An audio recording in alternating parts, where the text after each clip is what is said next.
one. Hi, I'm Dan Leonard. And I'm George Whittam. And this is VoiceOver Body Shop. Or VOBS. All right, tonight we've got big star. David H Lawrence XVII is going to be with us. We're going to talk about his Rehearsal.pro app for all you actors out there, and some other cool stuff about acting. And we've got the news, and you've got... Get a little video package from Allison Packard Studio that I had the pleasure of designing. Hopefully that isn't too boring and you find it kind of educational. All right. Well, we'll be doing that now. Two men, twin sons from different mothers, with a passion for voiceover recording technology and the desire to make recording easy for voice actors everywhere together in one place. George Whittam, the home studio engineer to the stars, a Virginia Tech grad with an unmatched knowledge of all the latest gear and technology in voiceover today. Dan Leonard, the home studio master, a voice actor with over 30 years of experience in broadcasting and recording, and the myth-busting attitude for teaching you how easy it is.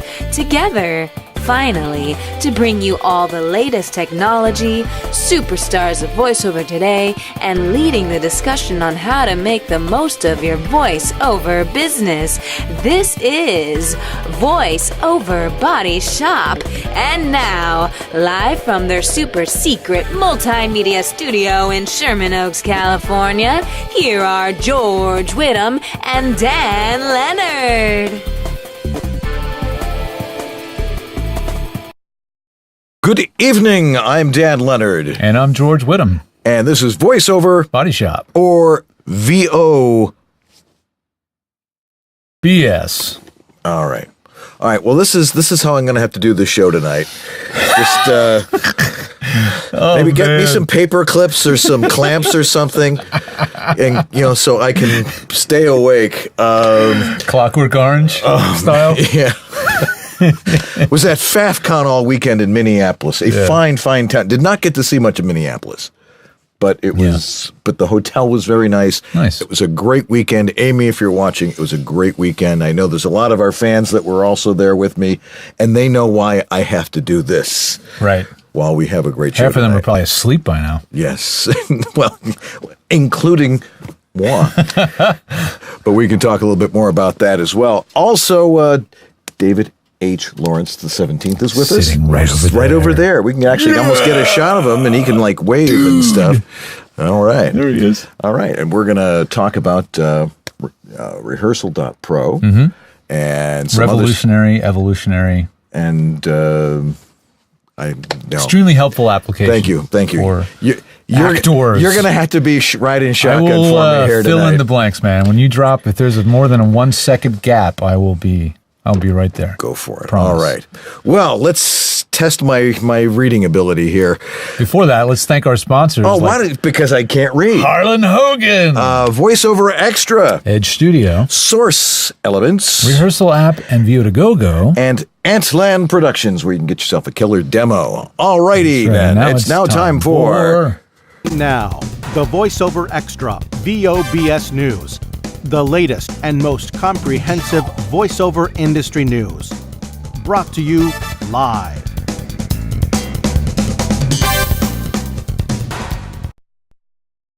Alrighty, here's the VoiceOver Extra VOBS News. Full-time voiceover. Many of you did so well last week with our hand-raising exercises that we've got another question for you tonight.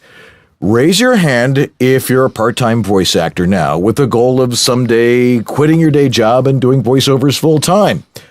Okay, good. Being here at VOBS every Monday night already puts you way ahead of others, okay? And it also reveals your mindset to succeed. In other words, your attitude, how you think about where you are now and what's needed to make the next steps to full-time. In fact, The Next Step is the title of a webinar that was presented by VoiceOver Extra featuring the advice of VoiceOver Pro and coach, our good friend Larry Hudson, who himself went from part-time to full-time voice acting in just 2 years. Let's crimp some of the advice from that webinar, starting with mindset. According to Larry, you need to prepare for work, patience, and impeccability at every level. You'll have to wear all the hats of a small business: voice talent, chief financial officer, head of marketing, head of research, information technology, webmaster, engineer, director, head of production, and you can add a few more. It's a big elephant, but you can take it on one bite at a time. A key factor is to stay in action, keep moving toward your goal, and in these three key areas. Number one, training and education. Spend your money and time on this first. Learn from good coaches like David here. Join workout groups. Listen to your competition, for instance, at voicebank.net, and read out loud everything you can get your hands on. Even if you haven't done a demo yet, make sure you do that and avoid the predators. And don't do it before you actually get a lot of training. Number two, technical skills. Master your recording and editing program now before you audition or land jobs. Keep up with industry standards and what you need to do to sound your best. And number three, marketing. Know this: you have to go after work. It doesn't get handed to you. Agents are just one avenue, and you'll find work everywhere, no matter where you live and where you look. Good organization is also crucial, beginning with how you organize things on your computer. Set up folders and files so that you can find everything fast. And if you need help with setting something up, get help from those who can give it to you. Finally, create a structure for achieving your goals, recognizing milestones, and schedule your tasks on a calendar. Hold yourself to that schedule. Create a plan and stay in action every day, every week, and every month. Be patient and fill yourself with positive energy. Details about achieving this are in our 2-hour webinar recording that you'll find listed in the training column on the homepage of voiceoverextra.com, and check out all the other hundreds of free how-to articles and resources there. Nice job for a guy who's like barely awake, I have to say. Okay. Well done. Thank you. Well, I've got a little video. It's not little. It's about 10 minutes long, but it chronicles the build out of a studio that I helped with for Allison Packard. Cool. And without further ado, Building it from scratch. with my bare, no, I didn't. I did. wearing I did gloves. I put the equipment in and I put the acoustics up, but everything else was contractors. Cool. This is a pretty big job. Let's see it. There it is.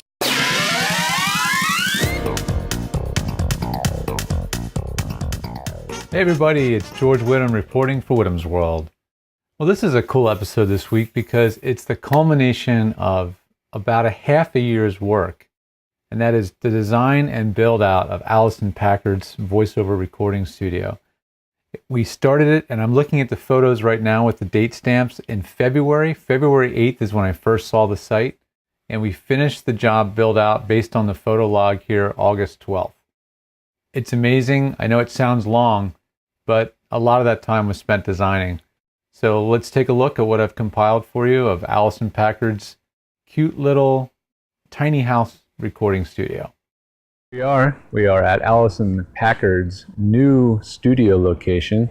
Not much to see right now. It's just a 10 by 12 foot concrete slab. But if you can imagine, visualize, if you will, if I had a little 3D rendering software, I could show you there's going to be a building here. Imagine one of those tiny houses that you see on TV sometimes. It's going to be cool. We're going to enter right through here with the sliding door. There's going to be a window this way to the house. This may have a window here. I don't remember. No windows back here because who wants to look at a garage on this side? And there'll be a loft right over my head. So there'll be a loft that Allison can go up and take naps and chill on. It's going to be one hell of a lady cave. And there's Allison Packard's husband right now. How you doing, man? How are you? Doing a little home and garden show. We're going to check out the studio progress and see how it's going. I hear saws, so that means there's framing going on. How you doing? Good. Let's go check it out. Once framing starts, it gets moving quick. How you doing? Yeah, they don't mess around, man. Once the framing gets going. Look at that beauty. Look at the size of that header, man. This thing's going to be built to stand for a long time. Does it look bigger now? Yeah, it's huge. Looks bigger than you. It's so hard to imagine when it's a flat slab, right? Yeah. And when you see it. Oh, okay. How you doing, man? Yeah, George. Nice to meet you. Nice to meet you too, bro. Looking good. Look how they have it bolted, carriage bolted to the foundation. This sucker's not sliding off the foundation. Look at the size of that carriage bolt. Yeah. Holy cow. Awesome.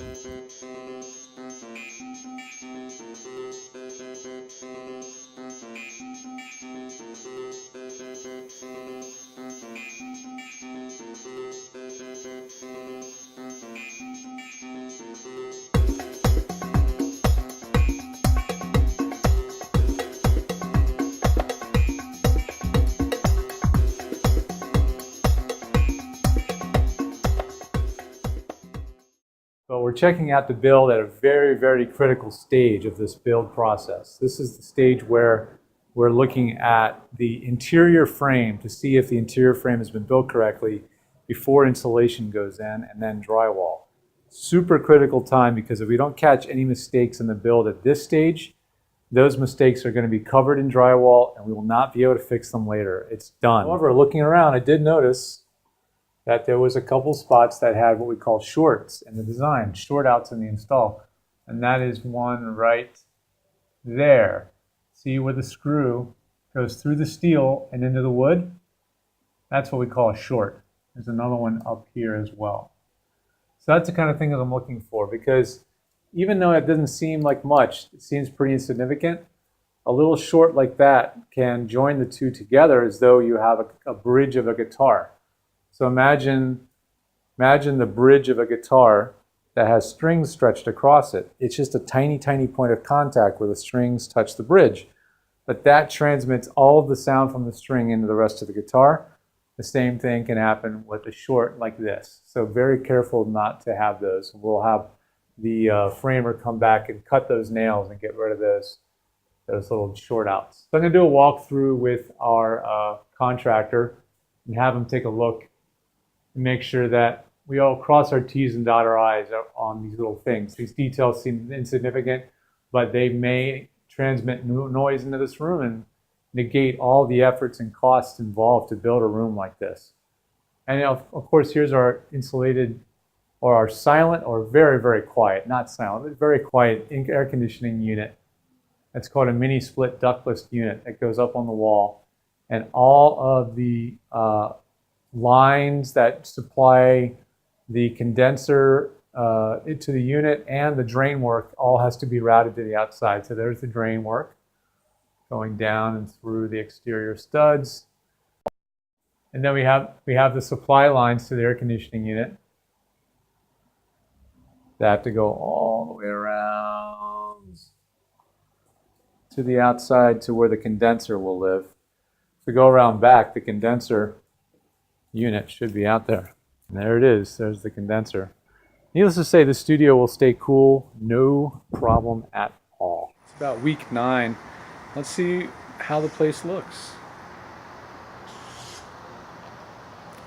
Look at this place. Is that cute or what? Look at the wood they've put on the side of this building.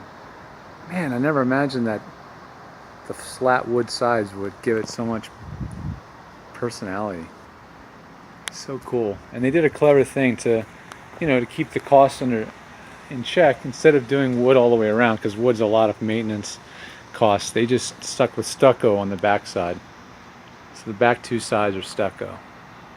It's the first time I've been here since the windows have put in and the double sliding patio doors have been put in. So let's take a look.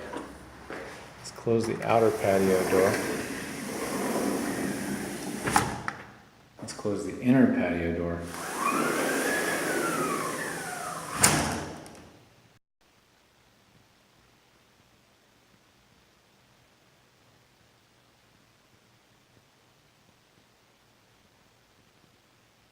That's pretty quiet. Pretty quiet, but one heck of an echo chamber, as you can hear. So that's going to be a next part of the project, now that the floor has been surfaced. Nice. But yeah, it's come together beautifully. We're so close I can taste it.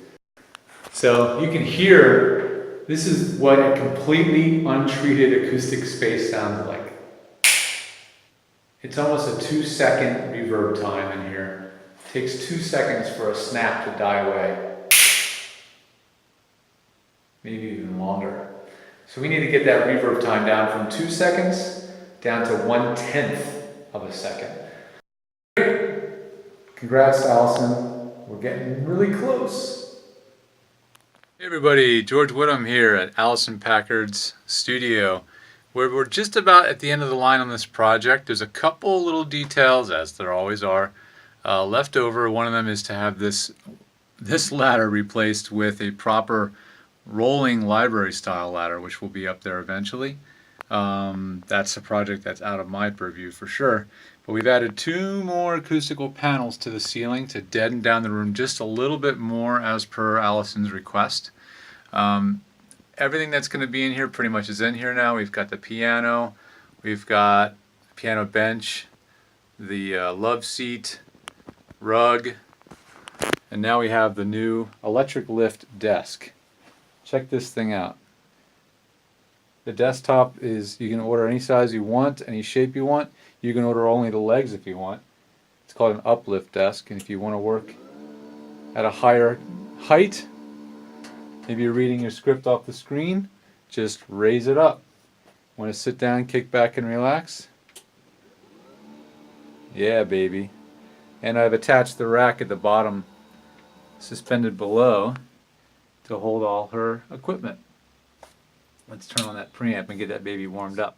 It's been really great working on this project, Allison and Jason. Thank you so much for trusting me with this pretty big deal of a project. It's been really a huge pleasure, and I'm just excited to have you in your new space. It's a lovely space to be, hang out, work, and chill whenever you need to take a load off. So a lot of fun getting this studio together for you. Peace. I could not be happier with my home studio. George has been amazing to work with. Not only did he design the structure, he also was the project manager, worked with my general contractor, literally hung all the acoustic panels, installed my software on my computer. He's been indispensable to this project. And not only that, when you take on a project this size, it's a bit nerve-wracking, because not only are we trying to build a standalone structure that's an isolation booth in and of itself in the flight path of the Burbank Airport, but I also wanted it to be a beautiful and inspiring space to work in, and I wanted a little area for relaxation and meditation, and George was able to hear my creative vision and make it a reality. And I am so happy with the final product, and I just can't believe that it all came together perfectly. So thank you so much, George, for helping to make my vision a reality. Well, thanks a lot for watching that. I hope you found that entertaining and maybe a little bit educational and perhaps inspiring for your own studio project. If you've got any questions for me, I'd love to answer them right here on Whittam's World. Send them in to whittamsworld@edgestudio.com. If you have technical needs and you want help with your studio or want to learn how to record or anything in that regard, you can now find that at edgestudio.com, right on the home page. Just click on the tech department and you'll be right into the world of technology of Edge Studio. And of course, you can always give us a call at 212-868-3343. Thanks for watching. This has been George Whittam for Whittam's World. See you guys.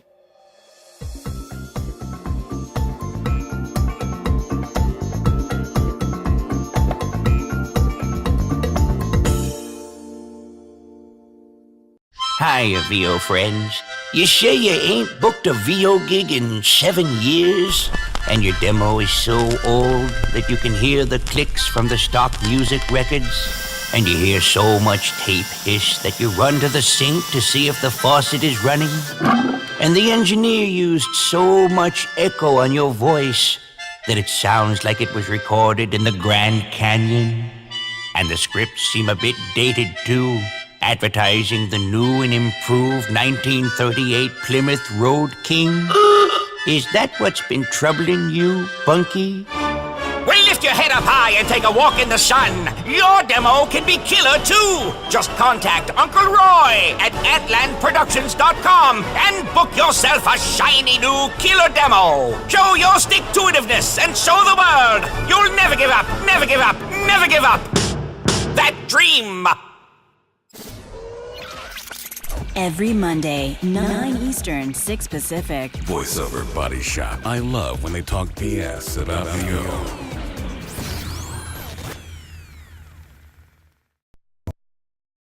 Hey everybody, this camera over here. This is fancy. Thanks for watching VOBS. I need to talk about one of our sponsors right now.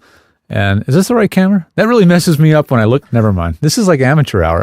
VOBS is sponsored by Source Elements.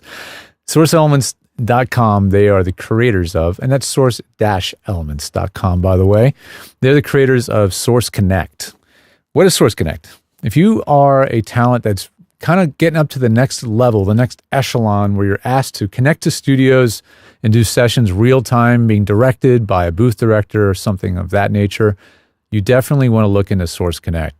It's one of the new technologies that's, well, not that new, but it's kind of new on the scene in the world of production of voiceover that allows you to connect to another studio in real time and really high audio quality. And it has been around long enough to get themselves established in a lot of the big studios in Hollywood and around the world. And it's something you should probably investigate. So if you are thinking of going ISDN, or you wanted to go ISDN but found out it's not available, or it's going to cost you more than a payment on a BMW 325i, then you might want to check out Source Connect. You can get a 15-day free trial at source-elements.com and start trying it right away without an iLock. You don't have to have an iLock to try their software now. Or you can also try out their Source Connect Now software, which is completely free and in beta. And you can connect to anybody on any computer that runs Chrome with Source Connect Now. So check that out as well. Thanks a lot, Source Elements. We really appreciate you sponsoring VOBS, and we'll be right back. You're listening to VOBS. Learning never ends. You continue to grow. Edge Studio has grown. Pursue multiple disciplines in tandem and grow your career. We've added new courses in a new curriculum, We pick the best coaches from the community of working voice actors. a new technology division, engineering and consulting led by George Whittam. Follow your dream. Sign up for advanced learning or register for an introduction to voice acting or foundation studies program See it all now. at the new Edge Studio. Voiceover Body Shop. Learn the latest in voiceover technology. Learn how to get rid of that. Voiceover Body Shop. 9 Eastern, 6 Pacific on VOBS.us. And we're back here on VoiceOver Body Shop. And our guest tonight, a great friend of our show, a guy who's very accomplished at that acting thing. Sounds like something I know. I bear throughout life, and it's horrifying. Yeah, but no, You know that acting thing. that acting thing, yeah, because You it's- look awesome. Yeah, You really thank you. do. When you were doing that thing before, with you were holding your, it's like you were getting LASIK. I know. It's like, if you act before midnight, we'll give a $1,500 CT scan. You know. So, Really. So, yeah. David H Lawrence XVII, Hey, welcome Dan. back to VoiceOver Body Shop. Thank you so much. And hey, George. Hey, over brother. there. Hi, man. Welcome back. You were here for our first episode ever. I was. And I it's been a was. year, And for your so- birthday and Yeah. other Thanks, things man. in between. I brought you a gift this week. Oh, really? Yeah, because It's like a bar of soap from a hotel? it's a bar of soap from the hotel. Yeah, I picked up 2 of them because I asked the maid for an extra one as I was leaving. Good. Her cart was right outside the door.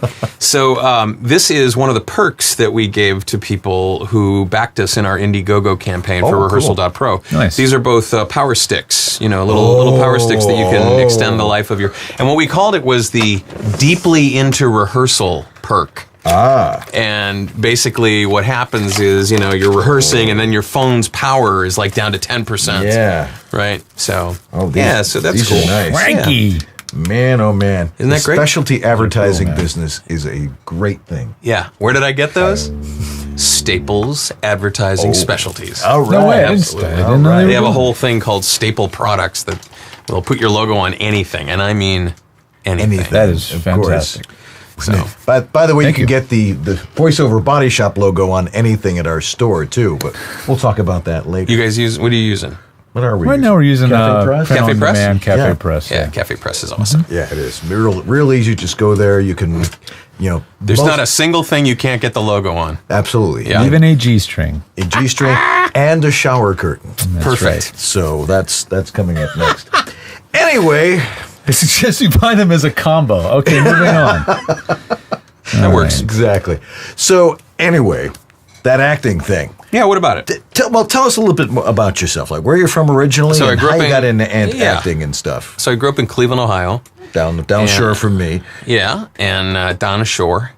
And I moved to New York City. Moved to New York City in the early 80s. And I just decided this today. I was actually talking about this at a if I had it to do all over again, I probably would have come out here. Mm-hmm. I wouldn't have had the same life experience that I had, but it was great. I moved to New York. I was really heavy into radio. Mm-hmm. I was one of the founding members of the American Comedy Network, which was the preeminent morning show prep service throughout the 80s and 90s. And we were coincidental with the Z Morning Zoo, the Z100 Morning Zoo. Yeah. For those of you not in radio, that's like you would send out the jokes for the day and... Mostly pre-produced bits, like cool. fake commercials, song parodies. One of the songs that we were known for was Breaking Up Is Hard on You, when the phone company broke up. Right. And we came back, we knew it was happening, so we released it, and it got played on the stations that we already had, which was like 2 or 3. Right. And the CBS network picked it up and played it on the New Year's Eve news. And so we came back, and our answering machine was broken with all of the calls from the stations across the country that wanted to get a copy of it. Right. And we picked up like 150 affiliates in 2 months. It was crazy. Yeah. So that was fun. And that's how stations in Moline can sound like they're in Hollywood. Exactly. We used to do something that was really cool. Do you know the Music -1 discs? You ever heard of those? Oh, yeah. Yeah. So we did that with comedy. So we would leave off the funny guy, and so the local DJ, the morning host, would fill it in, and man, they sounded really funny, right? So, and we had a great crew, and we had some of the best writers. They would come up from New York to Connecticut, where we were based. We had Maxine Lapidus, who did Roseanne and did a number. She became a showrunner, and we had Bob Saget, and we had all these people that were really funny. We would bring them up for a day, and we'd knock out a bunch of bits, and it was great. Anyway, so I did radio for a long time, and then in 2003. There was a really bad weather storm in the D.C. area, which is where I was working at the time after doing syndicated radio and morning show radio and all that. It was like 35 years in radio, and this snowstorm just killed me. I'm like, I can't wait to get out of here and go somewhere else, and that somewhere else must be Los Angeles. Sound familiar? Well, and the thing is, talk about, they laughed when I sat at the piano. When I told people that at age 46, I was going to go be an on-camera actor in Hollywood, I mean, I think there were, noise laws that were broken by how loud people were laughing at me. And, I'm just one of these people that I use the Abraham Lincoln method. I mean, I train as well as I can. I use some of the business skills that I learned doing radio, and the technology has always been, as George knows, really a big part of my life. Right. And so those 3 things together, the art, the commerce, and the science, I trained for 5 years after moving here, and then truly my first big break was what most people know me from, which is a show called Heroes. Yeah. And I was on that show for 3 seasons, and I've done probably 100 and... Yeah, exactly. That was a great role. Yeah. I've probably done 50 series since then, and a bunch of movies, a lot of work in ADR, and a lot of work on camera, and so my life right now is probably half spent doing acting, maybe a third providing support and development for rehearsal, and then the rest of the time I teach voiceover with VO to Go-Go. So, what are there any projects you're working on now that you don't have an NDA you have to worry about? Yeah, that's the thing. Yeah. I have some things coming out, and and I'm doing some really cool stuff. But it used to be you'd show up and you'd have like 3 sheets of paper, to fill out. You know, your contract, your start form, and your W-9 or something. You have to give them your ID. Right. Now it's like you're buying a house. Right. You know, all the NDAs from the studio and the production company and the network and the sexual harassment. Like I'm some sort of a problem. Everybody has to fill them out. As I tell my son as he looks up on the hill from the valley here and we see all these beautiful houses, he says, who lives up there? I said, lawyers. Yeah. So anyway, it's a lot of fun. And I just got finished doing a book that's actually going to be available tomorrow called A Season in Hell. Did that for Audible. And it's a story of the Canadian UN envoy who he and his team got kidnapped by Al-Qaeda. And it was in Africa, and it was their story of survival. And did that over at Out Loud Studios, which was awesome. Mark is just a great guy over there. Yeah. And I think I'm going to Wales for a con here coming up. Going to my 40th high school reunion. Oh. 40th. Wow. And I'm watching they have these, in memoriam rolls. Mm-hmm. I'm watching it increase monthly. Ooh. It's like, oh, seriously? You just feel so old, Yeah. So you graduated in 76. I did. Yeah. I did. Just a year behind me. 1976. I was a bicentennial senior. I had over 10 times as many scholarships and loans and grants available because all these companies were jumping on we're going to support our bicentennial seniors. So literally the following year, the juniors that followed me, they're like, what happened to all the money? Where'd all the money go? They got totally effed over. So, and then I only spent a year and a month in college, and then I dropped out because I was already doing mornings at WNCI in Columbus. Mm-hmm.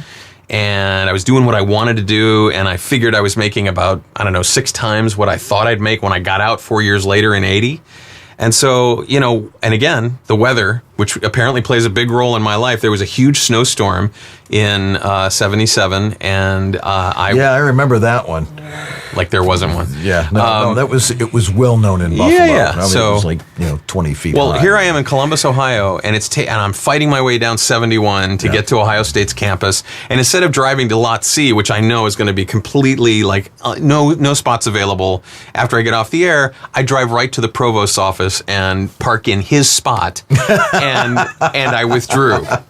And they haven't heard from me since. They said, "How long are you going to be gone?" And I'm like, "I have no idea. Maybe 4 decades, 5 decades, something like that." Yeah, well, next time you go back, drop in and say, "Yeah, I'm back." Yeah. What's going on with computer and information science? Any advances? Anything going on? Yeah, was that a mover? Is that a degree with legs? Yeah. What do you think about that? So it was fun. Cool. Yeah. So you're here in Hollywood. It's always great to see when you do a guest role, like as a coroner in a basement somewhere, and it's like, there's David. That's great. It's always nice. What I love is seeing my friends get parts. I love when they get work. Yeah. And it drives my girlfriend crazy because I go, oh, that's, John Smith. He was a client of mine. Or that's a guy I used to do workshops with. Or that's a guy I went to Howard Fine, for acting class with. And she'll be like, can we just watch the show? Yeah, exactly. I know how it is. So it is during the commercials when I'm listening to all the VOs. Yeah, exactly. That's David. Hey, that's Tom on that one. And then it's like, come on, can we just fast forward through the commercials? But yeah, I love when people get work, and I love when my clients get work. My clients and students. I just got finished doing the ACX Masterclass, and invariably when we do that class, before the class is over, somebody gets booked on a book, or somebody gets their first, offer, or they audition for something and they get picked. And it happened like an innumerable in the course of the 4 weeks or 5 weeks that we did the class. So we're doing a live event coming up later this year for our graduates here in Los Angeles. Cool. Yeah. Well, let's talk about your coaching. Now, when did you start doing that, and what does that mean? I mean, we talk about it every week here. Yeah. It's funny because I keep saying no to things that I eventually end up doing. Mm-hmm. When I moved here and people saw what I was doing, with voiceover, and they're like, how do you make money to be able to pursue your acting and stuff? Well, I do radio and I also do voiceover, and they listen to the demos. They say, hey, who made those? And I did. And so why don't you teach people how to do that? Why don't you teach people? And I'm like, I don't have time for this. I'm pursuing an on-camera acting career, my friends. I don't have time for this.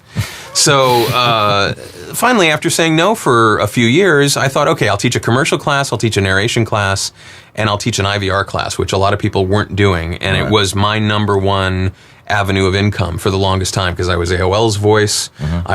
And because they rented out their capacity after AOL was no longer the most likely suspect for you to be a member of, I became the voice for Gateway and for Volkswagen of America and for the ABC Disney retirement plan. And so I was making IVR money that was crazy. Because at some point, instead of, using SAG-AFTRA's very audiobook-like formula for doing IVR, I said $50 a prompt. Buy out $50 a prompt. It's, and people are willing to pay that. And sometimes people have 35 or 36,000 prompts they need done. So that's what happened to me since, 1988 is when I started doing IVR for AOL when I was in DC. And I stayed with them until they stopped doing support, like maybe 4 years ago. But in that time, I picked up all these other clients, and I thought, okay, I'm going to teach those 3 classes. And that turned into 10 classes, which turned into 36 classes. So now we've divided them up into the art classes, so commercials, narration, animation, audiobooks, etc. The art classes, the science classes, so the technology, the microphones, the editing, the websites that you want to go to, and the commerce. So the business classes, marketing and social networking and managing clients and projects, and, it's become a really important part of my life, that trifurcation. And so I'm now creating a new class that's built for all businesses, because in any business, if you're not good at all 3 of those things, you're in trouble. It's like the 3 legs of the table. Exactly. Sort of like as they taught us at Amway. Not that I ever sold Amway. You never sold Amway. I know, and I never did, and because one of the legs was missing. I see. So that's how it started. And every time somebody's like, "Why don't you do this? Why don't you do that?" Nobody wants that. I don't have time for that. And eventually, what happens is, people like what you do, or they don't, and what survives, you continue to do. I mean, my definition of success is do more of what works and less of what doesn't. And so I'm constantly looking to see what I should focus on, what I should do. And same thing with acting. It's like, when you get your brand and you understand, sometimes you receive your brand. I thought when I came here, because I'd done morning radio for so many years, I'd be goofy frat boy that never grew up, the crazy uncle next door. Right. No. Creepy evil villain. It was handed to me on a platter. And then maybe, 2-3 years after that, then all of a sudden Disney, started booking me on kids shows. And so I got to do that goofy frat boy that never grew up, or the school superintendent who was only at the meetings for the scones. Which is what I did on Ant Farm and Good Luck Charlie. I was like, I'm really successful as a guy that runs Quickie Chickie. I have the use of my parents' car like on the weekends, and I live over their garage rent free. That kind of shit. So anyway, so I think that, sometimes you are handed your mantle, and sometimes people fight that because they're like, creepy evil villain. What are you kidding me? I'm a romantic lead. Villains have more fun. Oh my God, do villains have more fun? I say that all the time. They get the coolest weapons. Yeah. They get the hottest chicks. Right. Yeah. The coolest layers. At least before the end of the show. Coolest layers. The coolest layers. The awesomest lines. Like, they get to say all the very funny lines that the dark, brooding, silent heroes are not allowed to say. Right. The heroes get to say, ugh. And then the guys, oh, I'm sorry, is there something wrong? Like, I feel like I'm on an episode of Batman in the 1960s. Really, Batman? But it's so much fun when you're the creepster, when you're the creepy guy. And there's one time I was at Dragon Con, and this guy comes up to me and he goes, my wife would like an autograph, and I'm like, well, where is she? And she goes, oh, she's hiding behind that pillar over there because you're too creepy. And I look around, and she's like kind of looking, and she goes, no, so yeah. Now, one of the things that you've done is you've developed this app that I talk about almost every week here. Yeah. Well, actually, every week on this. Because you're bored? How the heck do you have the time? Where did you have to the do time? something like this? Well, here's the thing. I was working on Heroes, and I was in my agent's office on a Monday afternoon, like around 3 o'clock. And I was working the next day on set, and a call came in from a show called Community. Do you remember that show? Yeah. Okay. Great show. So it's an NBC, NBC show, yeah. so is Heroes, so it was for the next day, and he goes, he's working on set the next day, what about Wednesday? And they said, no, we're going to make our decision tomorrow afternoon. If you can get him down to Paramount by the end of business today, which would have been 5:30, right, with the part learned, and there was a musical part because I was playing an accompanist, but it was luckily just on Broadway by George Benson. So 2 chords. Right. So no big deal. But I had to learn my lines, and usually when I was learning my lines, I would go into my studio and I'd flip on, Audacity, and I'd export it as an MP3, and I'd play it over and over again in iTunes until I learned my lines. Right. Well, I didn't have time to do that, so I had to learn how to do it with voice memo on my iPhone, which does not have a repeat function. Oh. So all the way down the 101 from Studio City, where my agent is, to Paramount, which is in Hollywood on Melrose, I'm like weaving in and out of traffic on the 101 trying to find the soft play button to start things over again. And I'm like, there has to be an app for this, right? So as I'm driving onto the Paramount lot, my agent calls and says, no worries, they wrote the part out. So all that work, worries, yeah. But that's okay. Yeah. I couldn't wait to get home and find out if there was an app for learning my lines. Mm-hmm. And I got home and there was one app, and it was horrifying. They wanted you to open up a share on your Windows device to get the PDF into the, and I'm like, no, come on. And they had no idea how the business worked. So I thought, you know what? I want this. If nobody ever buys it, great. I'll have it. I'll spend some money and I'll get it developed. And I found a guy named Brian Robbins, who is a huge Heroes fan, and we split the revenue on it for the first few years, and then his company got purchased, so I bought him out. But basically, we developed an app that follows the same path that we follow in the real world in how we get our sides for auditions, our scripts for production, the process, the pre-read and the callback and the pins and the producer session and the chemistry reads, and everything is designed to work the way it works for professional actors. All my competitors, and there have been many, they're like geek boys who think they know how this business works, right, and they come up with things that sound good, but, and stop me if I'm like rambling here, but they come up with things that they think sound good, but don't actually work well for actors. So for example, almost every day I get an email from somebody saying, why don't you let Siri read the other lines? Well, there's a couple of reasons. The biggest one is most of the scripts that we get for sides are not text PDFs, they're graphic PDFs, because the casting director has written start and stop and X and the name and all that. So you'd have to do OCR, and it would just be a big hassle. But the most important reason is that Siri has absolutely no way of saying a line more than one way. Right. So if the line is "I love you," I love you. Yeah, that's it. You can't say "I love you" or I love you so much. Like there's a million different ways of saying the line, and you need to be prompted that way by saying the line the way you expect it to be said when you go do your audition or when you're working on set or whatever. But they insist on making that a center point of their stuff, and professional actors need much more than that. So the way we've done, the new version of Pro now has a whole bunch of features that let you sync between devices. So if I keep putting my hand in front of your face, I'm sorry about that. That's okay, but you're the only one on cam. Oh, so okay. It doesn't really matter. Here, there we go. Okay, thank you. That if you have an iPhone and you're working on your iPhone, now you can also work on that same script with the same highlights and scenes and everything on your iPad. And there's also some stuff for stage players. Like if you do any theater at all, you're going to get a script that has been scanned in by the producer or the director, opening the booklet, putting it on the thing, it's a little and it's side by side, right? Yeah. So our app works with what's called single page continuous, which is what all television and film scripts are like. But when you get one of these things, you can't use the app, but you can now because we let you rotate the page and we let you crop individual pages from the pages that you have already, and that puts it in the right order, and then you can highlight things and everything, and it's awesome. It's just, there's over 150 new features in Rehearsal Pro that I just got a Holy email crap. today. Huh? What did you say? 150? 150. Oh yeah. Yeah. Yeah. Jeez. I mean, just the syncing alone.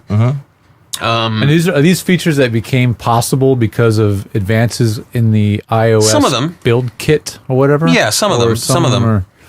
Like people, when they switch over from Rehearsal 2 to Rehearsal Pro, they're like, where's all my highlighting? Right. Where's all my markup? Well, Rehearsal 2 didn't have the ability to do that, but Rehearsal Pro does. So now you just start with a new session, and whatever your next project is, start with Rehearsal Pro, and you'll be able to do all that. And you're stuff. able to do markup on the script and Highlights, scribbling. You can actually double tap on the script, and you can do things on your iPhone or your iPad that you can't do in real life. So if you had a piece of paper, you basically have a highlighter and a pencil or whatever, and you're going to write on it, and that's it. Yeah. But with Rehearsal, you can double tap anywhere on the script, and you can leave a text comment for yourself that you can see, an audio comment. So you can, like, I had a line for Burn Notice when I auditioned for Burn Notice. It was in Russian. I put the Russian line off to the side so I could practice that as well, and then make a choice as to whether or not I wanted to put that into my audition. You can also do video. So you can actually use your iPad or your iPhone as a camera to see how your line and your choices will play. Or if you're a location scout, you can top of the scene is we open on a drugstore, and you go and you find this drugstore. You can just do that established shot down to the front door of the drugstore, tack it on, and then send it off to the producer. Wow. So there's lots of really cool things that you can do with it. And for voiceover people, it was the very first app that would email. In fact, it's the only one that I know of that will email an MP3 file for your auditions, as opposed to OGG VOBS or AAC or any of the other formats that are native. So it has the ability to actually record auditions and then send them places? Correct. How does it do that? You can't edit, but Right. you can for rough and dirty auditions, you sit in your car at the other end of the parking lot or whatever, you're or in the hotel room with the blanket over your head, and you do your audition, and then you just say email MP3 as an audition, and and you say, where do you want it emailed to? You tell it, and what happens is it goes to our servers, we assemble it all together as an MP3, and then off it goes. Wow. And it's all automated. It's all automated, yeah. And we have people, I know of one particular client who has booked dozens of spots and narration pieces, all from her iPhone, speaking across the open microphone on the iPhone itself. Right. Well, And the iPhone has a great mic. Yeah, Really because good. it has to manage, wind noise and stuff like that, right? So when people say, what microphone should I plug into my iPhone? I say, unless you're going to use the Apple connection kit, camera connection kit, and plug in an actual, like an AT2020 USB Plus or something like that, don't use anything, because any of the microphones that will plug into the headphone jack will actually make it less likely that the sound is as good as it is without one. We found that the Epigee mic works really good with an iPhone. But the iPhone, iMic, right? Yeah, the Epigee mic. Yeah, it's a great little tool, and it plugs right in. I even have a connector now, a Thunderbolt connector on it, which is really kind of nice. Well, Apple changed some of their infrastructure now where you can plug any USB mic. As long as it's class compliant, it will work. Yeah. I use my AT2020 all the time. If my computer isn't available, if I'm rendering something or whatever, I'll just take the Apple connection kit, which is basically USB to Lightning. Right. And I'll plug it right in, and it sounds beautiful. If you ever want a good test as to what's more important, the acoustics or the mic, set up in your studio, have your iPhone and your $10,000 signal chain, and record the same thing with both things, and put the mic in the good placement, but do another one with your iPhone. Yeah. And listen to them. It's not going to be exactly the same, but I think you'll be shocked. Actually, I did a good it shootout. sounds. One of the VO to Go blog entries was, which is it? Is this an iPhone or is it an AT2020 USB Plus? Right. I could have done it with the Neumann, but that would have been unfair to the Neumann. Right. All right. Yeah. Well, as we say, people are always asking what's the best microphone for voiceover, and I'm usually like, one got probably, depending One you on have, as long as it's not broken. as long as it's not broken. One of the things that I've noticed is that people are finally agreeing with something that I said, I think maybe 5 years ago when we were doing the SAG things. Yeah. The better microphone you have, the better room you better have. Absolutely. Because if you decide that the AT2020 USB Plus just isn't good enough for your brand of voiceover, then your booth or your room or wherever you're recording, if you're going to go out and get that Neumann U87, it better rock. You better have a noise floor of -90. You better have complete silence, because it'll pick up that, the mouse fart in the corner, right? So or ants marching. Ants marching. That sort of thing. So that's right. Yeah. Everything's dependent on the acoustics of your room. So what goes into developing an app? I mean, you're like, well, I want to have this. And you typed in who does apps or the way it started was I was in an online think tank group, and I asked for referrals from people who had friends, and one of the guys was a developer. And he said, I know a guy, I'll put you in touch, and he happened to be a Heroes fan. And so I was very lucky that I found somebody. I can see people getting very frustrated about the cost and the availability of iOS developers and Android developers. They are among the most in demand, and so they become the most, some of them, arrogant. And also, there's an awful lot of people that say they can do things that they just can't do. So my developers now, I'm very happy with. They're great guys, and they understand the business, because some of them have been working with me for so long that they get what's going on. So, yeah. So, well, we're going to get some questions from our audience. All right. They were scattered about the fruited plain. Yeah. And we'll talk a little bit more about it, and we'll talk more about Rehearsal.pro with David H Lawrence XVII right after this. Every Monday, 9 Eastern, 6 Pacific. VoiceOver Body Shop. I love when they talk BS about VO.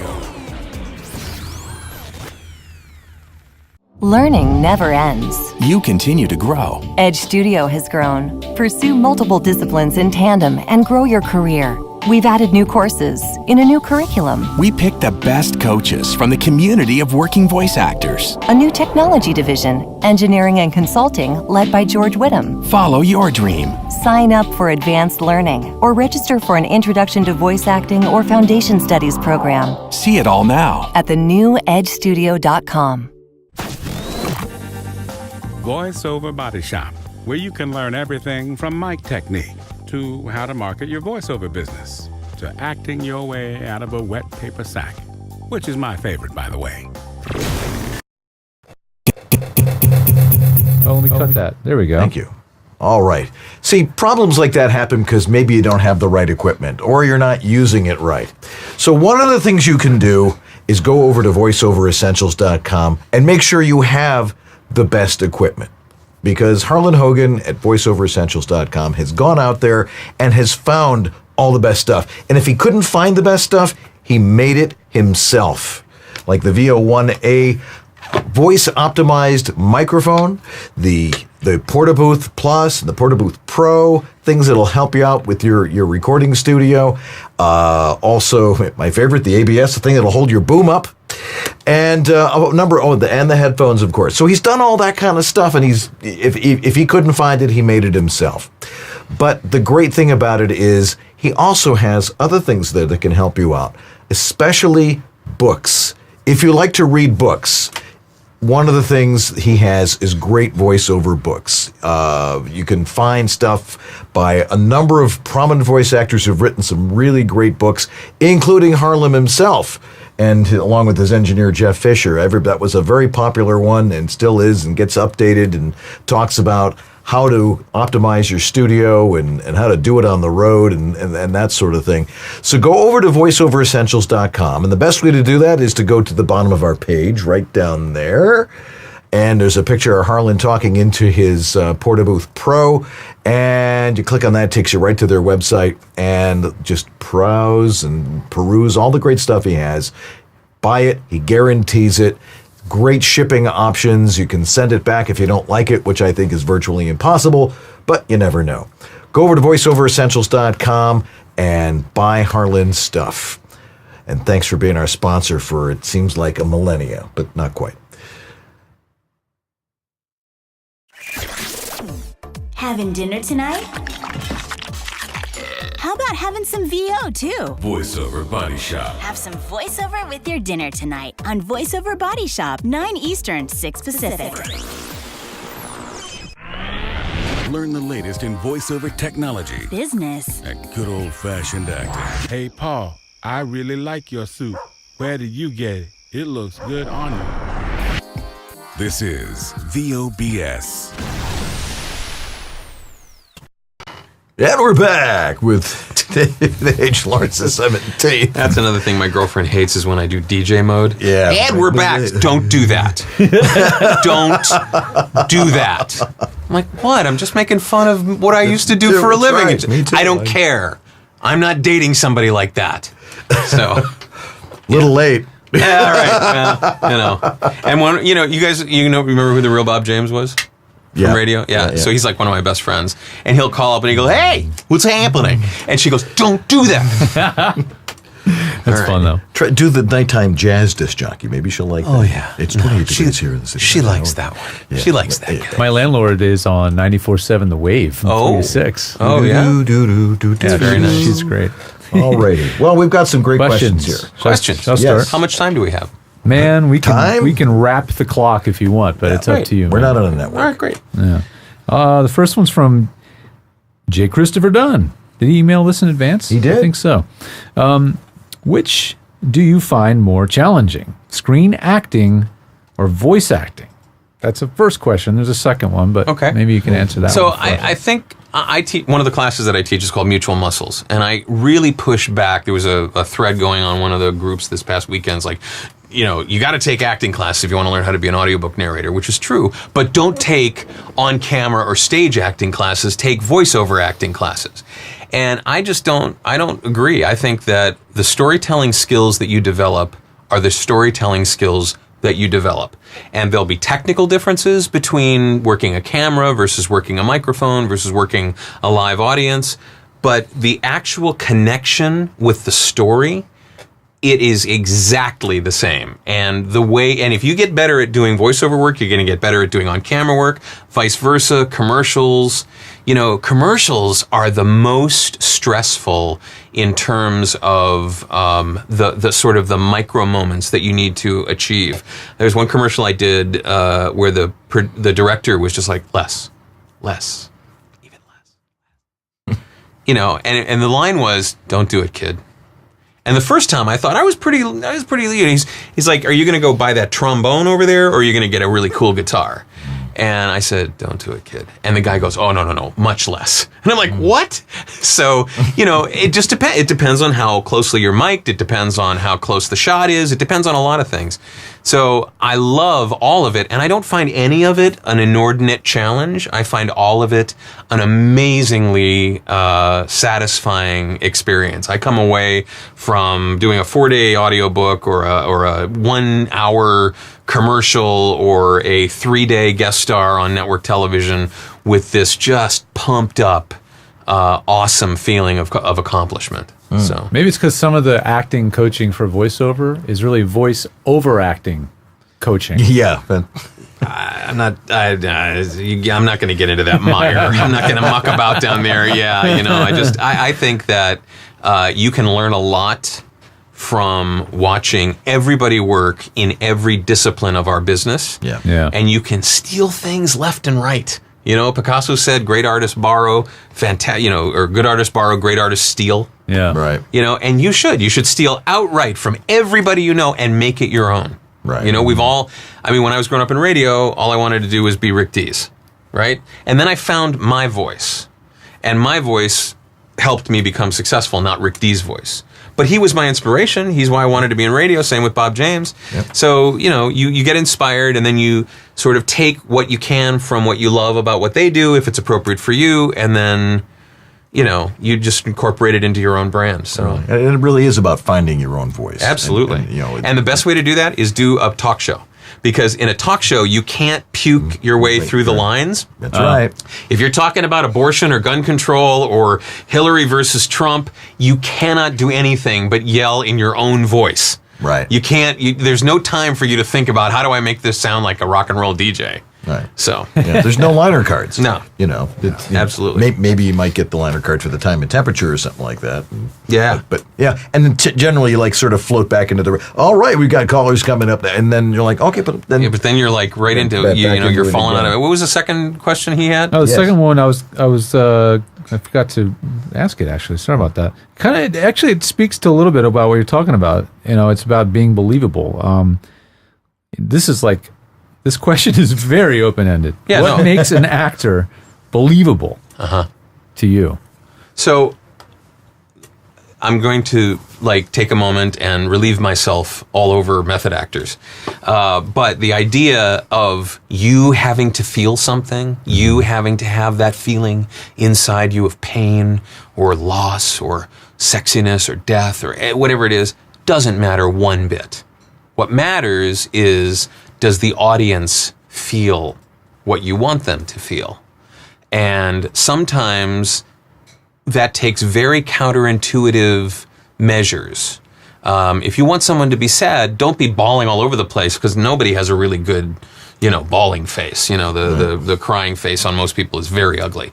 But that moment just prior to tears, that moment where you're trying to hold back and you have the audience just waiting for you to burst into tears, that's the moment where they get sad. That's the moment where they feel that pain or that loss. And then, comedy, it's like you just play it straight. You don't play it for comedy. You don't ever play. Poor Gene Wilder passed away today. Yeah, sorry to hear 3 years of Alzheimer's disease. And the one legacy among many that he leaves behind is that every character he played it as though they were absolutely real. It's kind of strange. I play a video game on my iPhone called Wonka Slots. And they use all these lines from the movie. And you hear him saying these lines very seriously. And with no bent towards, let's make this funny. He just played it for what they were, and that's what made it funny, right? Yeah. So, with comedy, you really have to play it exactly the same way you play drama. Your character wants something, and it's not funny to them, but it may be hysterical to you. So you as the audience, what? You have to be earnest, I guess. Yeah, you have to be connected, and I really like those scones on Ant Farm. No, love those scones. Absolutely. Yeah. Jackson Daniel asks, can David talk about ADR work? Sure. Who, what, if possible? I mean, it's kind of a local thing here in Southern Cal. Absolutely. To really do it. Yeah. You can't do it in Des Moines. I mean, you could. You could do it for locally produced Des Moines films, or if they're doing something shot there and they decide to do ADR there. But not usually, that there's anything wrong with Des Moines. Nothing. Especially West Des Moines. Yes. West Des Moines is so much hipper and more goth than Central Des Moines. Anyway, so I work with Barbara Harris. I'm in Barbara Harris's looping group, and I've got probably 50 films with her under my belt. Last one I worked on was Straight Outta Compton. Actually, I did another one that I can't talk about. NDA, yeah. But if you told me 4 or 5 years ago, hey, you're going to have all these films, really big films, like I'm the voice of the computer on Men in Black 3, the computer at headquarters. But that wasn't like a go out and get cast as that from the casting office that was doing the on-camera casting. It happened to be they wanted me to do ADR work, automatic dialogue replacement, automatic dialogue replacement, recording, whatever you want to do. But basically, it's looping. It's adding material to or replacing a material in a production to make it more realistic. If you watch Percy Jackson, I'm one of the crazy ghouls coming out of the fireplace, stuff, and you find yourself doing all kinds of things that you didn't expect yourself to do, and it's lovely work. There's no stress. Nobody's making you scream efforts for 5 hours for a video game. You're not going, and I got to do play-by-play for one. I got to do a lot of news people. That's how I came into Barbara's sort of world, was she wanted me to do a promo voice. And so live, local, late breaking, eyewitness news, And I think I got it because I pronounced news with a Y. News. Yes. So, ADR work is lovely. You start work at first thing in the morning, you work till 5, you go home, you have a family life, and you get residuals. Friday is my favorite day of the week because that's when the envelopes arrive from SAG-AFTRA. I love that day. I love Friday. I'd marry you Friday. I would. If I wasn't dating somebody already, I would date you Friday. Anyway, so I don't know if that answers the question, but I think that covered it pretty good. You filled a minute or two. Yeah. What? I said filled a minute or two. You filled a minute or two. Okay, that's my job. There we go. That's my job here is to fill a minute or two. You tell me how much you want me to fill, and I'll take care of it. We got a few minutes left. Yeah, good. Okay. We got a lot more questions. Okay, cool. Yeah, Paul Stefano says, question for David. How did he come up with a character or the character he had in Heroes? Based on anybody you know? I mean, the character is defined for you when you work in television. I mean, you do some things to make it your own, and certainly some of the head nods and the attitude and the the little tics and stuff that he has. It's just basically me. But I do remember a lot of people coming. I could hear a lot of people in the room the day that I was auditioning, and when I walked into that room, I recognized every single person in the room. Like, they had really famous creepy evil villains in that room to come in for this part. And I'm like, what am I doing here? I know what I'm here for. I'm here to act on a Tuesday.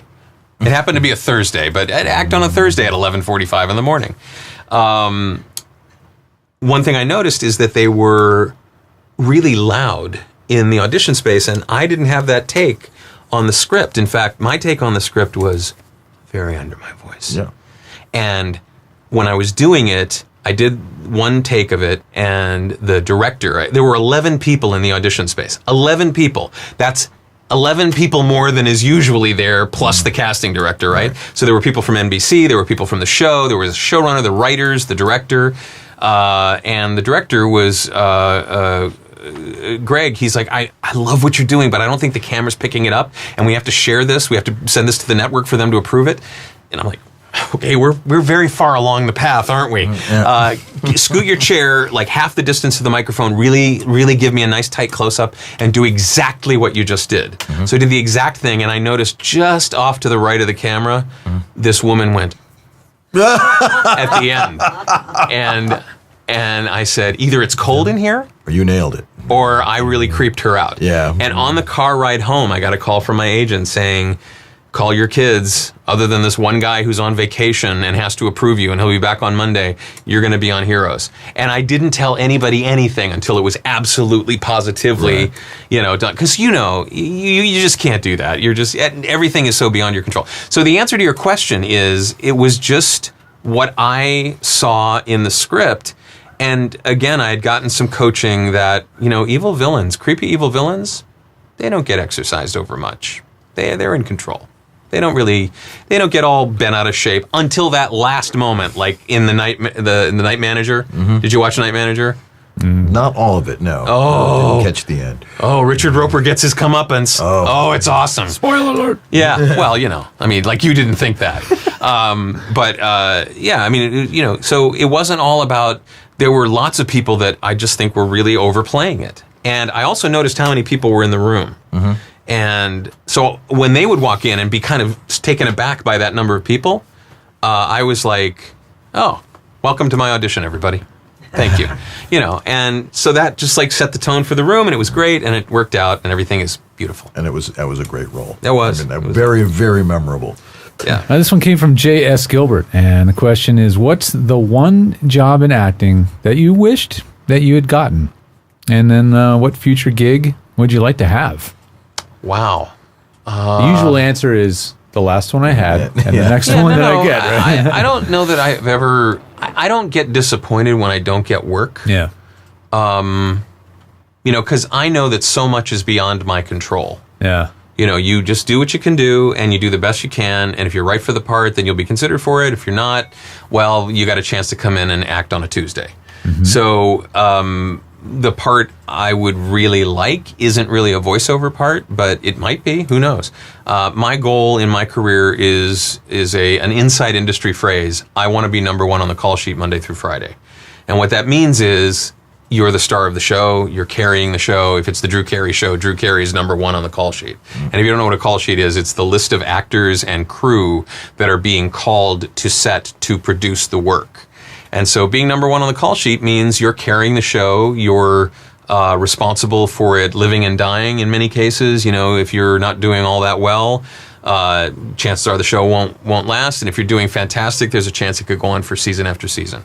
So that's my goal in terms of where I am. A lot of people, like I remember going to a casting workshop after I'd gotten Heroes and a number of other shows, and a guy walking up to me all pissed off going, "What are you doing here? Huh? You got your chance at the brass ring and you grabbed it. Why don't you let somebody else get into this sold out workshop?" And I'm like, dude, wow. I'd never met this casting director before, and so I wanted to meet her. And I don't know what your horizon is, your event horizon in terms of your goals, but mine is a little bit further out than that. And so I have a lot of work to do, and it has nothing to do with taking somebody else's slot. Right. But that whole idea that some actors have this idea that if they just get that one credit, that'll be great. Yeah. That one moment that they can be, you know, and frankly, I've been presented with things that I never thought I'd be. You know, I never thought I'd be playing, Mole Man on Hulk and the Agents of Smash. You know, all the other Mole Man, I'm like, wait, why don't you get them? They'd done it before, you know, but like, no, it's like, and that was great. So anyway, what you're pointing at. And that was the question that Jackson Daniel was going to ask. What VO gig do have you had that you thought you were totally wrong for, and how did it actually like every go? radio job I ever had in the beginning? Yeah. I was like, you don't want me. You want somebody who knows more than I do, don't you? You want to put your radio station in my hands? I'm a fraud. But yeah. But I learned very early to get rid of that whole I'm a fraud thing. Like someday they're going to discover me and they're going to yank me out and going, we've made a huge, terrible mistake. You come with me. Right.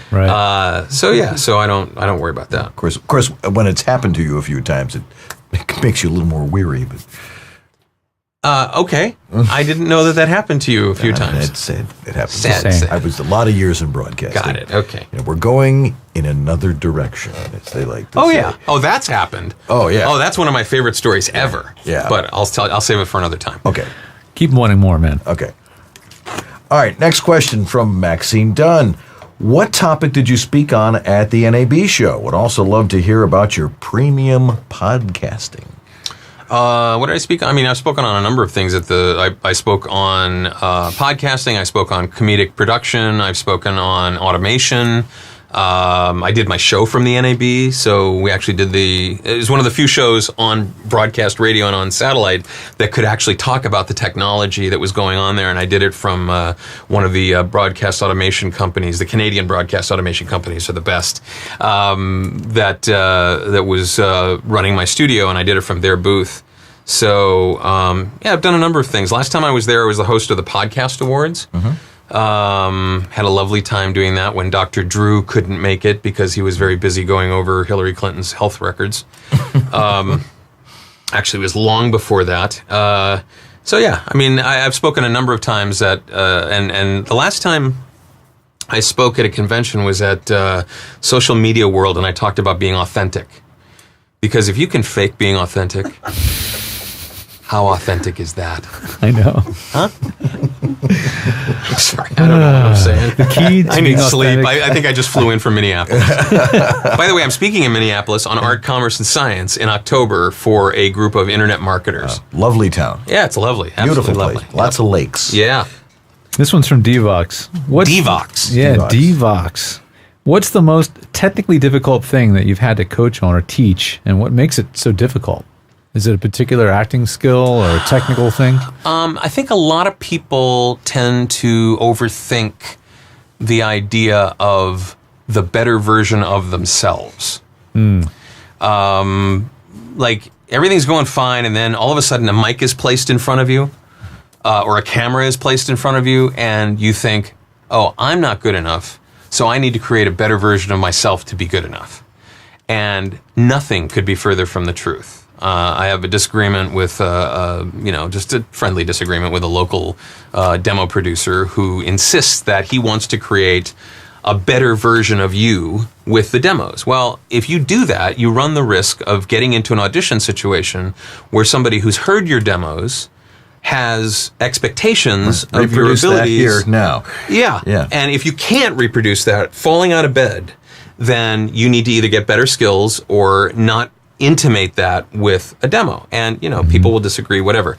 But truthfully, your natural voice that you use getting up in the morning, having lunch with a friend, a drink at the bar, whatever it is, that's the voice that is going to carry you through to more success than certainly more than the pukey DJ voice or the creepy voice or whatever it is that you want to do. That version of yourself that you bring to the party, your brand, your natural approach, people are like, well, I don't know what the casting people want, so I have to figure out what they want. And the truth is, all you have to figure out is your brand. And you bring your brand, there's a good chance you could surprise the crap out of a casting person who didn't expect you. They expected what they put in the breakdown or what they put in the notes, but then you come along snapping your gum, being, a sarcastic bitch, and all of a sudden you get cast as the cashier as opposed to the one that they originally says was preppy and happy and all of a sudden you turn it on, your brand, you win. So that's probably the biggest thing from a technical perspective, talking people down off the ledge when it comes to their breaths and their mouth noises and their sibilances. Everybody thinks because voiceover coaches, they have to earn their keep. So they're like, you have to work on your sibilances. They're way too harsh. And those mouth noises, oh my God. And we have to do something about your breaths. Make sure you take, and I'm like, what are you kidding me? Those are the things that are the natural, easy entryway into you being authentic. And if you start monkeying with that, you all of a sudden start to add an artificiality to your performance that didn't exist when you just recorded. Now, yes, there are some people who a lot of spit forms in the corner of their mouth, and there may be some things that they can do to do that. But the idea that you worry about those things and, oh my God, they're not going to accept me, that audition that I sent in because I have all the, you know what? Concentrate on your storytelling and nobody's going to notice, right? Yeah, when you kill it, they're like, wow. Nobody's going to say, wow, what about all that mouth noise? Nobody says that. They're like, when can we get her in for the session? Right. So, yeah. Very cool. 2 more questions. All right. Let's do Maxine and then Devox. Yeah. Question. This is from Maxine. Maxine Dunn. Question for David, if there's time. Yes, there is. Is there a big difference between working as a commentator for Brit television versus American television stations? So where it says, apparently Maxine's been reading my CV or my bio. The BBC also has radio as a service. They have 5 main commentator for BBC 5 Up All Night, which was their all-night news. Here, it was like 4 p.m, but there it was midnight. And I would do tech from LA and from DC when I was there. There's no difference. In fact, I've done work for Radio 3, which is one of their drama channel. They have drama shows, like they still do radio drama in the UK. And I always play the angry American. That's my job, is to play the angry American. Why can't you guys cook your eggs here? I mean, it's like runny. And that's, you say, is well done? Really? That's the kind of stuff that they would have me do. But in terms of commentary, they didn't ask me to, do anything different than I would here. And in fact, if anything, it's longer form. It's more like NPR is here. So instead of, 38 seconds and out for a soundbite, I was on for like 5, 10, 15, 20 minutes. Kind of like VOBS. Yeah. Yeah. Okay. Been a little longer than that. Yeah. Finally, from Devox and Mike Martin, important question, because you're here. Is there a Windows Android version of Rehearsal.pro? No and no. Okay. Yeah. No Windows or Android. Yeah, here's the thing. There's a reason for that. Android, it's a blood sport to crack paid apps within minutes. Yeah. So they basically have different hacker crews just waiting for especially an app like mine, which is $20. Right. They're like all over that, like white on rice, and Google doesn't care. Right. It's also about 4 times as expensive to develop for the Android market. And Android in general does not handle manipulation of PDFs, which is required, and manipulation of audio all that well compared to iOS. Right. Yeah. So all those things combined, it's not a good business decision for me. Plus, in the professional community, which is really what I'm aimed at, I love it when students use my stuff. I love it when community players use my stuff, when amateurs use my stuff, because it will help them too. but I have to keep my eye on the main avatar for my customers. And that is the professional actor working in a production center like New York or Nashville or Los Angeles. And so I have to make sure that they are served first and foremost, and almost an overwhelming number have selected, as a subgroup, have selected iOS as their main platform as opposed to Android. The less money you make in the business, the more likely it is that you have an Android. And I'm not making fun of anybody. Right. I'm just saying struggling actors often have Android because it's less expensive and they're on a budget. Right. But then eventually they get either an iPad or an iPhone. And I've had a lot of people who said, I use an Android phone, but I bought an iPad so I could use your app, which was lovely. And Apple loves that too. Yeah. So if someone wants Rehearsal.pro, how do they go there? So I think it's the pretty app easy. is called Rehearsal Pro. Rehearsal Pro. And it's available at Rehearsal.pro. Okay. Yeah. /downloads or whatever. You'll get there. You'll understand. Okay. It's in the iTunes store. It's $20. You pay one time. You're done. Wow. And you get support from me. I'm the guy that's writing you back. And it's Rehearsal.pro. Right on. Excellent. Yeah. And that's our commercial for Rehearsal.pro. Okay. This week. David, thank you My pleasure. so much for being with us today. Do I do what they do on the nighttime talk shows and get up too early to leave? No. Before because they do that all the time. Stephen Colbert in particular has to go, no, sit. Let me just lean in so I can say something nondescript to you. I can't get out of there fast enough. Really. All righty. Well, we'll be right back and tie things up right after this. Online news, education, and resource center 24/7. Hundreds, probably thousands of free how-to articles for voiceover success, ranging from home studio to voice acting to business. A free voiceover industry directory, calendar of industry events, resource links, a store, and much more. Bi-monthly webinars on all topics of voiceover, free subscriptions to newsletters, reports, announcements, daily news, and features at voiceoverextra.com. I actually do have a pair of Bluetooth. That's okay. Hey, everybody! Learning never ends. You continue to grow. Edge Studio has grown. Pursue multiple disciplines in tandem and grow your career. We've added new courses in a new curriculum. We picked the best coaches from the community of working voice actors. A new technology division, engineering and consulting, led by George Whittam. Follow your dream. Sign up for advanced learning or register for an Introduction to Voice Acting or Foundation Studies program. See it all now at the new edgestudio.com. VoiceOver Body Shop. Learn the latest in voiceover technology. Learn how to get rid of that VoiceOver Body Shop. 9 Eastern, 6 Pacific on VOBS.us. VoiceOver Body Shop, where you can learn everything from mic technique to how to market your voiceover business to acting your way out of a wet paper sack, which is my favorite, by the way.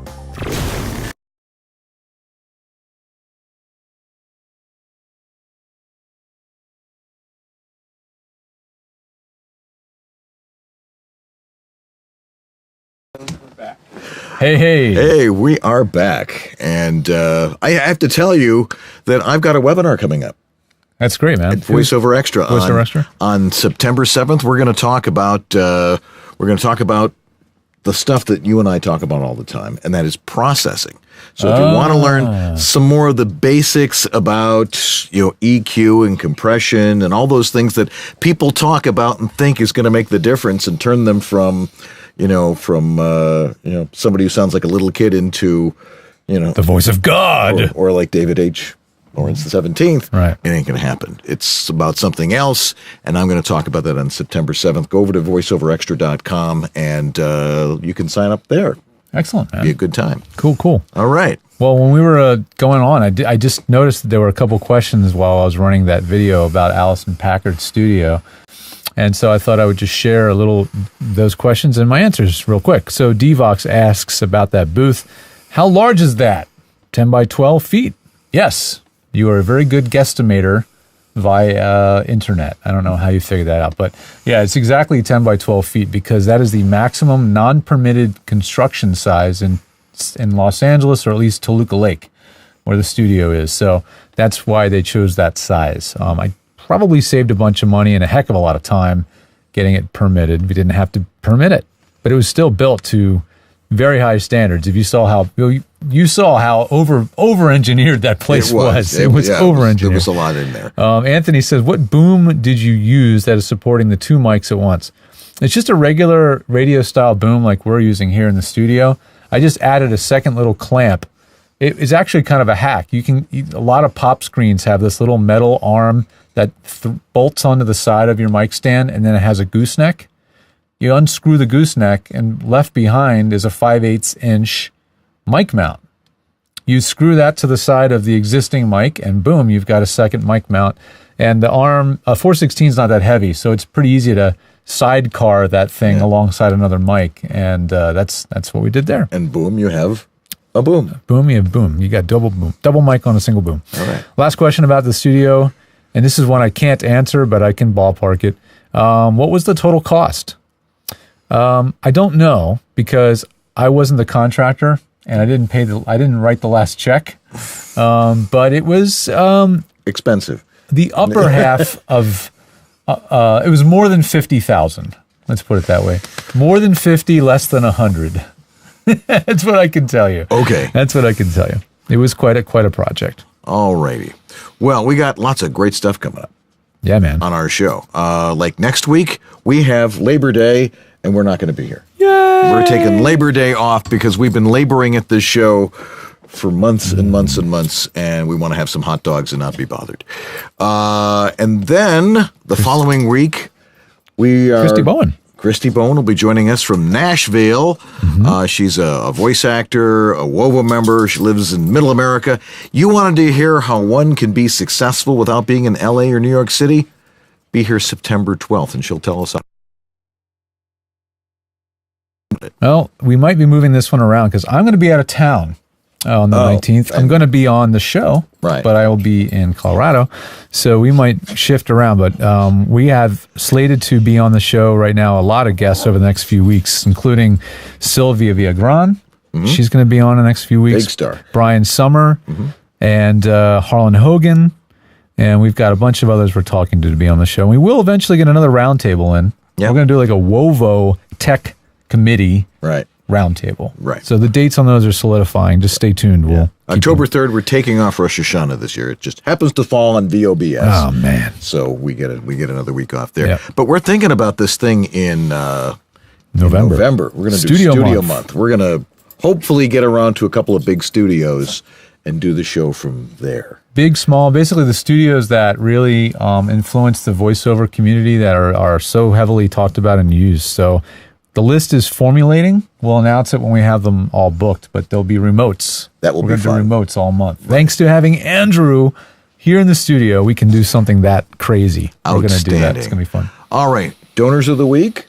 Donors of the week. We've got another big batch of donors, which I do not have loaded on the webpage right now to look at. So you're going to have to go on while I find those. We'll talk about go to the next thing. Yes, we talked about going over to our store, and if you're at the webpage, just go to the store, that red banner that's like right over here somewhere. And there's some great stuff there, like the shower curtain and the coffee mug. The shower curtain is not great. Okay, yeah, it's just a shower curtain with a little logo in there. It's hilariously bad. If anybody buys that and takes a picture of it, I'll come up with something good. All right, but if you buy that shower curtain, take a picture of yourself in front of it, I'll do something because it's freaking hilarious. Yeah, make sure. Oh my gosh. Anyway, we've got donations from Antland Productions, always finding another way to get a mention on the show. Shanna Pennington Baird, Eric Aragoni, never misses a show. Greg Thomas, thanks guys. Great. Monthly donation from Greg. Wow. And we got more coming in from this one. I can't find the name. Mike Martin. Thanks, Mike. Mike. He's been friend of the show for a long time. Dana Birdsall and Patty Gibbons. And great people. Wow. Not only are they generous, but they're nice people to start with. And my dad. Wow. Thanks, I'm convinced some of these people haven't figured out how to cancel. That's just why they keep donating. No, money. Maybe they really don't want to cancel because they don't want to cancel us. All righty. What's going on at Edge? Man, well, there's a lot going on at Edge right now. I have a spreadsheet that tells you what's going on at Edge. Let's see if I load it and see if there's something new to tell you guys about. But I will say that there's a lot of webinars going on, and pretty much the best way to always know what's going on is to follow us at Edge Studio on Twitter. Just follow us on Edge Studio Twitter. That's going to have the latest things, that's the best place to go. Go check it out. All righty. Show logs. Got to hang out with Jack DeGolia this weekend. Nice man. Nice guy. We had a great time talking, and and he's like, I'm not going to stop writing. You guys keep talking. Jack. I'm going to keep writing. Thank you, man. All right. Podcast on Stitcher Radio, iTunes, ewabs.podbean.com. And if you do listen to the podcasts, a lot of you do, more than listen than watch, then come to VOBS.tv once in a while and see what we look like and stuff. Yeah. If you want to. Maybe you just don't want to know. Not tonight. Maybe maybe this might be a better podcast version. Yeah, that's right. Let's see. Send in your VO for the opening promo because Michelle Talley did it tonight. Oh, cool. That's who that was. Yes. Nice work. So send it in. I had to post on YouTube the actual opening, but I think we're going to recut the opening. I think it's been on a year. It's time to. We've had new people on the show, new experiences here in Southern California. We'll redo it, and maybe I'll get that shot of the Hollywood sign right this time. The one we really want. The one we really want. The copter shot. That's right. Let's see. Want to be in our studio? There's people in our studio tonight. Yeah, we've got. Well, we have Reen here tonight. Yay, so Reen, get the studio shot there, Andy. Studio shot functioning. There we go. All right. Yay! She's in there. And the dogs and all the other people. They're always there. So you get to pet the dogs. They're cute dogs when you come to the studio. Carrots and hummus. That's right. And thanks, Harlan, for sponsoring us. Edge Studios. And VO Extra. Source Elements. And VO to Go, as well as the Rehearsal.pro, the Rehearsal app. Rehearsal app.pro. Right. Yeah. Rehearsal Pro. Okay. No, Rehearsal.pro is the website. The app is Rehearsal Pro. Very good. I've been rehearsing it. You've done it. Our good friend Roy at Antland Productions for providing this uninterrupted live stream. Let's see. We need to thank Marcy for letting us do this out here in the garage every week. Our producer, Catherine Curran, for booking fabulous guests like David H Lawrence XVII. Jack DeGolia, we thanked. Anthony, great job in the chat room tonight. And our floor producer, Andrew Bushwitz, doing a fabulous job. All right. Well, that's going to do it for us tonight. We'll be off next week for Labor Day, so don't labor about it, but we'll return on the 12th. All right, man. All right. Have yourselves a great week, everybody. I'm Dan Leonard. I'm George Whittam. And this is VoiceOver Body Shop, or VOBS. Good night. Thanks for joining us once again for another episode of VoiceOver Body Shop.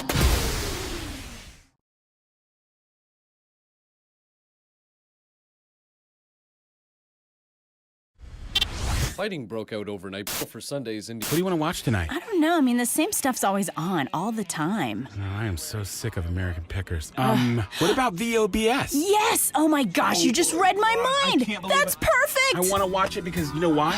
They've got the best BS about VO. VOBS, Mondays, 9 Eastern, 6 Pacific, on VOBS.us.